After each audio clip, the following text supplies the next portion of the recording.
Delhi News. Of my party to speak on the budget. I would thank and congratulate Nirmala ji. Probably this is her fourth budget and a woman leading from the front. After Indira Gandhi ji, this is the first time we've had a woman leading the budget. So I compliment her on her achievements since we are all going into election this year. It's been an extraordinary, wonderful relationship with her. We have many disagreements on the budget, but she's been very kind and indulgent to all of us when she has spoken and replied to many of our questions. So I compliment Nirmala ji for all the efforts that she had done, right or wrong, but she has done something. So I compliment her for the good and a few suggestions for improvement in the larger interest of the nation. Sir, there are 4 engines to growth. One is private consumption, second is private investment, exports and government expenditure. Unfortunately, in the way this government has worked, the entire focus is on government expenditure. I will come back to that point, but I would like to highlight a few points that this government is harping about in this. ये आप कहते हैं कि आपकी 4 जातियां हैं, किसान, महिला, गरीब और युवा. तो एक-एक का संक्षेप में मैं आपको पूछना चाहती हूँ कुछ सवाल कि आप कहते हैं कि ये किसानों की सरकार है.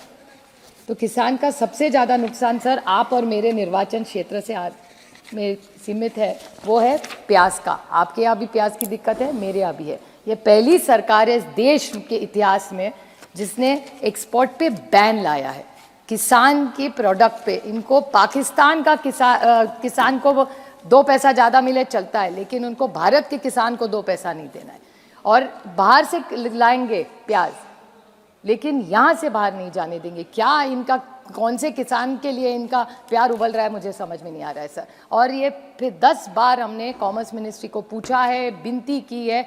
यहाँ आज भारती ताई नहीं है, शायद वो भी खुद गई है, लेकिन महाराष्ट्र के बाकी के कोई सांसद ने एक बार भी उन्होंने रिक्वेस्ट नहीं किया. और महाराष्ट्र सरकार, पता नहीं आप ही की सरकार है सर, आपको थोड़ा सा इन्फ्लुएंस लगा ही आपका. और ये जो प्याज का जो किया है गड़बड़ इस सरकार ने, तो वो बोलिए कि एक्सपोर्ट खोल दे. और ये सिर्फ प्याज का भी नहीं है. अभी ताई आपकी पार्टी की बोल रही थी कि सोयाबीन की क्या दिक्कत है. अच्छा हुआ आपके घर से ही आपको मिला है गिफ्ट.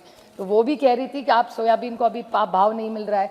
वही दिक्कत है दूध की. दूध का महाराष्ट्र सरकार ने अभी सरप्लस दिया है, लेकिन पैसा नहीं पहुंच रहा है किसानों को. तो ये किसान विरोधी सरकार है ये. और doubling of income of farmers, where is the data? ये कहते जाते हैं we have doubled the income of the farmers, but what is the data to prove it?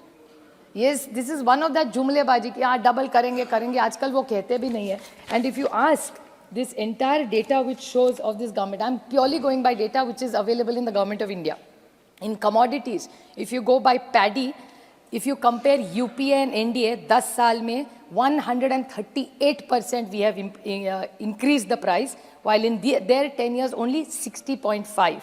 Same thing with urad, tur, wheat, chana, cotton. सबका है sir. I would like to table this data. I won't take the time of this house. And I would urge this government. Maharashtra का किसान आज दिक्कत में है. कई जगह पानी भी नहीं है. तो महाराष्ट्र और देश में जहाँ जहाँ किसान आज अड़चन में है, उसका ऋण माफ किया जाए. जैसे यूपीए की डॉक्टर मनमोहन सिंह जी की सरकार ने कर्जा माफ किया था, वही बड़ा दिल मोदी जी दिखाए और इस देश के किसानों का कर्जा माफ करे. ये मैं इनके विनती करती हूँ, अगर ये सरकार उनको सचमुच में सोचती है उनके बारे में. दूसरा, ये गरीबों की सरकार है बोलते हैं सर. अच्छी बात है, हर सरकार करती है. Governance is continuity. कोई ऐसी सरकार नहीं इस देश में जो गरीबों के खिलाफ होती है. लेकिन इनका डेटा ऐसा कहता है the total wealth of this country is in the top 1%.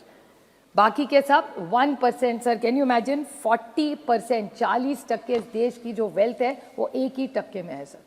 तो how are they supporting the wealth and how many people they keep saying. एक जगह कहते हैं कि हम सब ने गरीबी हटाई है, तो फिर 80 करोड़ को जो जनता को खाना देते वो नंबर क्यों नहीं कम हो रहा है? It's a contradiction. मैं पिछली बार भी यही सवाल था, लेकिन मुझे किसी तो जवाब नहीं दिया सर. इसलिए मैं फिर पूछ रही हूँ कि अगर आप गरीबी कम कर रहे हैं तो how is that impact not showing in the numbers? So this is something the government must reply to अस.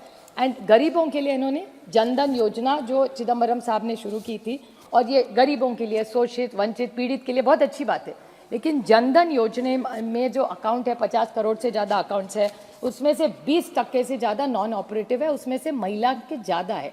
फिर भी जो भी बचा हुआ पैसा है उसके ऊपर क्यों ना ये सरकार उन गरीबों का जो पैसा प्रॉफिट में दिखाती है इनकी बैंक के साथ, सारी इनकी नहीं, जो भी पब्लिक सेक्टर की बैंक से उन गरीबों को, उन शोषित और वंचित और पीड़ितों को क्यों ना 3 से 5% आप उनको interest they they. Sir, it's a suggestion I am giving you. ये जो जनधन योजना का आप इतना बोलते हैं गरीबों के लिए, उनका जो पैसा है उसके इंटरेस्ट दे के उनको क्यों नहीं पैसा देते? बैंक प्रॉफिट दे रही है, गरीबों में बांटिए ना, बैंक को क्यों चाहिए इतना प्रॉफिट? आप सोचिए, एक सुझाव दे रही हो आपको। आप अगर ये गरीबों की सरकार है तो जनधन अकाउंट जिनके पास पैसा है उनको 3 से 5%, 3 दे दिए, 4 दीजिए, कुछ तो दीजिए, उनका ही तो पैसा है, वो आपको तो है नहीं। तो आप अगर गरीब की सरकार है, प्लीज़ आप इस बारे में सोचिए और मेरी आशा है और अपेक्षा है कि आप इस बारे में कुछ तो जवाब देंगे। उसके बाद आप गरीबों के लिए बोल रहे हैं, शोषित के लिए बोल रहे हैं, ये जो एक इशू है यूथ का, युवा पीढ़ी का, आप सर देख रहे हैं, युवा का डेटा तो आप सब जानते हैं। मेरे निर्वाचन क्षेत्र का उदाहरण दूं सर, हिंजेवाड़ी मेरे निर्वाचन क्षेत्र में आता है, इनके सर के ही बगल में है। वहाँ 25 जूनियर डेवलपर की पोजीशंस थी, वहाँ 3000 बच्चों ने एप्लीकेशन किया है सर। उसके बाद central jobs 7.22 lakh got jobs. How many applicants पता है? 22 crore sir. I repeat this number, 7.7 मोटा मोटा पकड़ लिए, 7.5 लाख नौकरियों के लिए 22 करोड़ बच्चों ने। आप ही का डेटा है सर, मेरा सारा भाषण आपके रिप्लाई से मैं करती हूँ, होमवर्क करके भाषण करती हूँ। तो unemployment is one of the biggest challenges. Same thing with police department, 62 telephone messenger post, 93,000।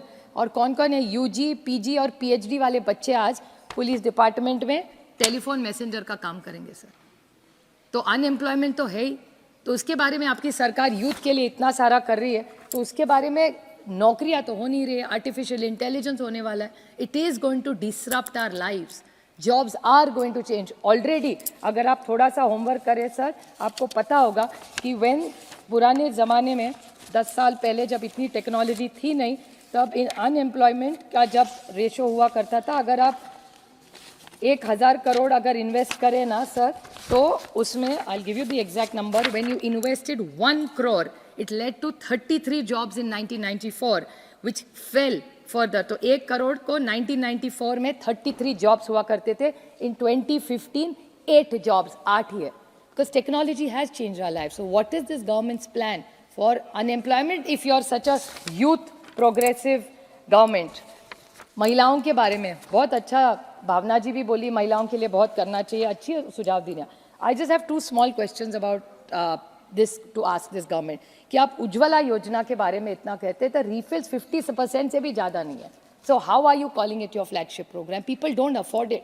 आप कई आशा और आंगनवाड़ी सेविका को मिली है सर जाके, उनका दुख आपको पता है। मेरे तो क्षेत्र में पूरी महाराष्ट्र में आंगनवाड़ी और आशा वर्कर का आंदोलन चल रहा है, वो पगार बढ़ाना मांग रही है सर, 4,000, 5,000, 10,000 भी उनको पैसा नहीं है।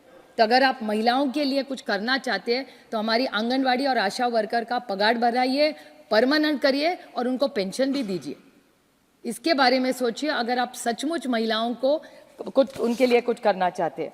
उसके बाद इन्फ्लेशन, महंगाई तो सबको पता है सर, महंगाई के बाद खिलाफ ही जब हमारी सरकार की थी, हमारे खिलाफ बोल बोल के ये सरकार में आए। लेकिन आप घर में जाके भाभी को पूछिए क्या सस्ता हुआ है आज, किसी के भी घर में जाए सब, भैया आप भी घर जाके भाभी को पूछिए आज कुछ सस्ता नहीं हो रहा है। फूड इन हाँ वो नहीं, बाहर जाना पड़ेगा यार, रेंज नहीं आता है। सुप्रिया जी, आप अपनी बात जल्दी खत्म कीजिए। 2 मिनट्स, जस्ट 2 मिनट्स। आपके पार्टी से सुनील तटकरे जी भी है। हाँ तो मैं बैठ जाऊँ? नहीं, आप जल्दी खत्म कीजिए आपकी। EPS 95 का शब्द, ये तो अरुण जी हम सबके नेता थे, भले बीजेपी में थे लेकिन मैं भी उनको नेता मानती थी। सुषमा जी और अरुण जी से हम सब ने बहुत सीखा है, लेकिन उन्होंने जब ऑपोजिशन में थे तब EPS 95 इनके लिए आपने कहा था कि इनको पैसा आप दे देंगे। आज EPS 95 में बहुत सारे सीनियर सिटीजन्स ऐसे हैं जिनको आज पैसा नहीं मिल रहा है, 1000 रुपया से कम मिलता है। अगर उनको बच्चों को कुछ गिफ्ट देना हो, बहू को कुछ देना हो, तो उनके खिस्से में आज पैसा नहीं है, लेकिन उनके हक का पैसा है। तो ये EPS 95 का पैसा गया कहाँ और गया होगा तो यू आर अकाउंटेबल।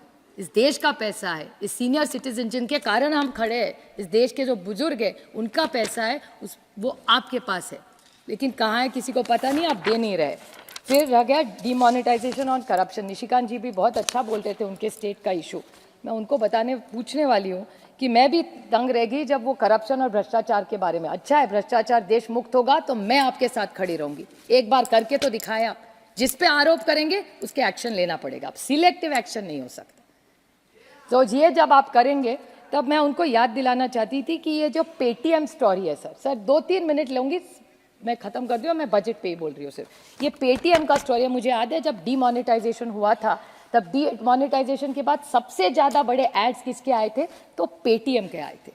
और आज पेटीएम के खिलाफ सबसे ज़्यादा कौन लड़ रहा है, तो ये सरकार लड़ी है। और ये सरकार कह रही है कि सबसे ज़्यादा मनी लॉन्ड्रिंग कहाँ हुआ है, तो वो पेटीएम में हुआ है।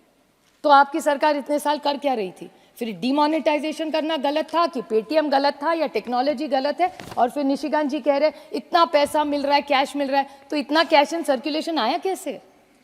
अगर आप डिमोनेटाइजेशन कर रहे हैं तो इतना कैश आया कैसे कि जो आप पकड़ रहे हैं सिलेक्टिवली? इसका तो जवाब सरकार को देना पड़ेगा। और करप्शन इंडेक्स में देश में कोई सुधार नहीं हो रहा है। और सर आपको डर लगेगा, हम दोनों जिस राज्य से आते हैं, परसों मैंने टीवी पे देखा, टीवी पे एक आदमी था, इनका ही एमएलए था, वो दूसरे आदमी को गोली मार रहा है और वो भी पुलिस स्टेशन में सर, उल्लासनगर में, और कह रहा है कि पैसा मेरा लूटा लिया। अभी आप बताइए ये करप्शन नहीं है तो क्या? आप तो इंक्वायरी लगाना चाहिए आपने कि बीजेपी का विधायक एक अपने फ्रेंडली पार्टी पे गोली चलाता है, वो भी पुलिस स्टेशन में चलाता है और आरोप करता है कि वो हो। नहीं, मैं करप्शन की बात, वो झारखंड का कह रहे थे, मैं महाराष्ट्र का कह रही हूँ। तो जैसे वहाँ हो रहा है वैसे यहाँ भी हो रहा है। तो ये करप्शन, जो पैसा कहाँ से आ रही है, आरोप कैसे आ रहे हैं सर? अगर ये भ्रष्टाचार मुक्त करना तो मैं भी वही चाहती हूँ ना सर। तो वो बोल दे, वो कुछ एक्शन इसी पे ले ले, फिर साथ मिलके भ्रष्टाचार इस देश से निकाल देंगे हम लोग। जब क्रिप्टो करेंसी की बात थी, मुझे याद है हम सब ने, मेरे दोस्त और ये उदासी जी नहीं है, शायद दुबे जी भी उस पर बोले थे, हम सब एक आवाज़ में क्रिप्टो करेंसी के खिलाफ बोल रहे थे कि उसको आप कुछ उसके बारे में करिए। लेकिन क्रिप्टो के बारे में फिर हाँ ना, फिर उस पर टैक्स लगा दिया। There is no clarity of policy in this government for crypto currency and the same problem you are going to have in algorithm Sensex trading. It's a good thing which is happening, but technology, please, I'm reading this out, it makes technology more efficient, but it's a potential and an opportunity for making manipulation possible and unfair advantage to large institutes and hurt the smaller investments. So this is something very, very important, sir. I'm just wrapping up. Just one small point I will ask. Now I'm purely speaking on the budget questions. I expect you to indulge me by answering. Fiscal deficit 2013 में 4.5 था, आज 5.8 है. And I'll quote Arun Jaitley ji. He used to say, fiscal prudence to me is a paramount importance because of considerations of intergenerational equity. We cannot leave behind the legacy of debt for our future generations. We cannot go on spending today which should be financed by taxation in further date. Total debt, what was the total debt in 2013, 2014 जब हमारी सरकार थी? 56.51 lakh crores. What is the debt today? 168.72 lakh crores. Public debt of GDP ratio, UPA के time में 85 था, फिर 68 आ गया, it's back to 85. Per capita income increase, UPA की सरकार में 232% इंक्रीज हुआ था, आप में ओनली 115 हुआ है.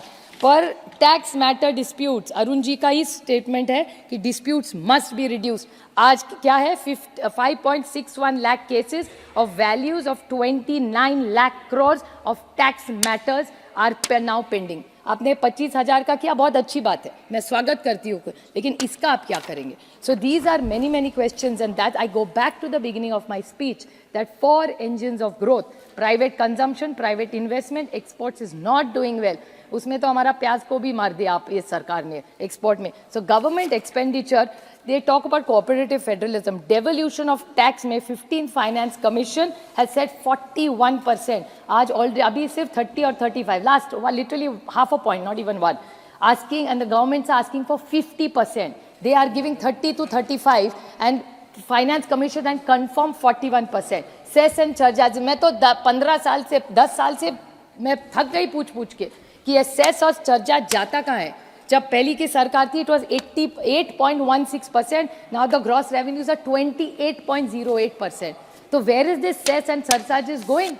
Some of it I know cannot come to government, but my question is your capital expenditure is ballooning every year. You are only, I'm not against infrastructure. Government is implying that's the only way to push an economy which is slow. But if you want this economy to better, it has to not only be an infrastructure, you have to make sure every vertical is included. The farmer, किसान को हक मिलना चाहिए, उसको पैसा मिलना ही चाहिए, उसकी मेहनत है उसमें, महिलाओं को भी न्याय मिलना चाहिए, गरीबों को भी न्याय मिलना चाहिए, और it is not a inclusive budget. Again I request this government, if you keep in putting money into infrastructure and only into government expenditure, it's not a sustainable model. So please look at a holistic view when you have a budget. Thank you.